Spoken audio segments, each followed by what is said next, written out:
Okay, Federal Reserve Bank, Bank of England, European Central Bank, they all report to Bank of International Settlements in Switzerland. And that's another black box. And that's another highly corrupt institution.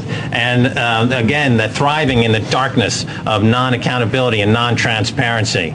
Now, the only solution going forward, if we're talking solutions now, if we're going to walk away from prosecuting the financial terrorists Paulson, Geithner, and Bernanke, which I don't know why we have to do that, but if we're going to walk away from that responsibility as citizens, the way forward would be to Bretton Woods 3, which has as its basis some relation to gold.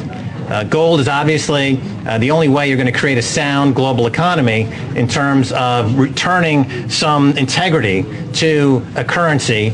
And some countries like China, for example, are aggressively buying gold right now because they realize that eventually when the system and this next wave crashes down, and it's going to have another massive banking crash in the next 6 to 9 months. I'll bet you lunch at Maxime's that there's another huge banking crisis in the next 6 months. And when this finally does crash, the only thing left standing will be gold bullion, and China recognizes this, and this is why they're aggressively buying in anticipation of this moment. Where I agree with Max is that the world needs a reserve currency that's credible. The dollar cannot be a reserve currency anymore because it's backed by two deficits that are so huge that are putting it to risk. Well, the Russians and Chinese are saying that as well. Absolutely. But gold today, it's too late to put it there. We need to have a new special drawing rights set by a super IMF, which would be international with governance that will allow Europe to have a very, very high hand there.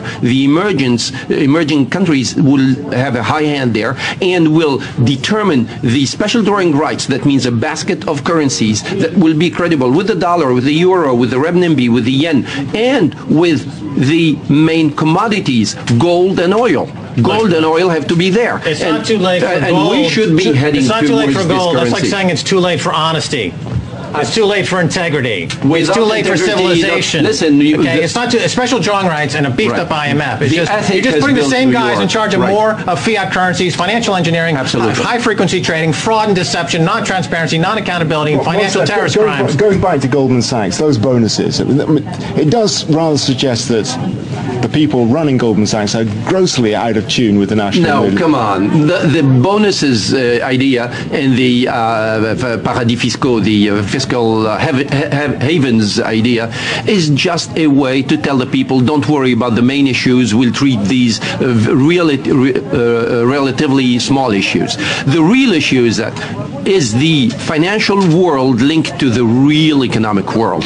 If it's not linked to it through derivatives and through virtual instruments that are misused because they are needed, but they are misused, then we do have problems.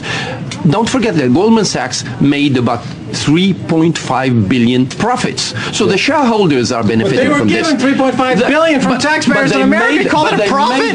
They didn't make them. They stole them. If I go to a bank and I steal $1,000, you're going to say, oh, I made $1,000? That's absurd. The shareholder made money.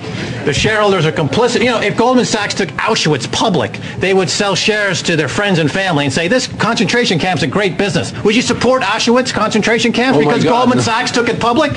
You know, the tragedy of 9/11 is that more of these Goldman Sachs bankers didn't go down. That's the ultimate tragedy. Goldman, here's the last of my money, Goldman. Take it. Here's the last money I have, you crooks. Take the last money I have. You're crooks. It's disgusting. Well, it's good to be emotional because, as we say, feels the fire, the one who steps on it. But let's say the way out is not only to say this is the ill part, but the solution is to build a new system that is global with world governance that takes into account integrity. Integrity and governance is needed not only in countries that are behind, but it's needed in so-called advanced countries too. And the investor has to be confident in that. Why are interest rates so high while the official interest rates so low? If you go borrow money today anywhere, to buy a car, it's going to be very expensive. Okay, Max, I can't give you the last word. We've come to the end of the program. July 14th. All we have time for is please join us again tomorrow for another edition of Face Off here on France 24. Goodbye for now. Thanks very much.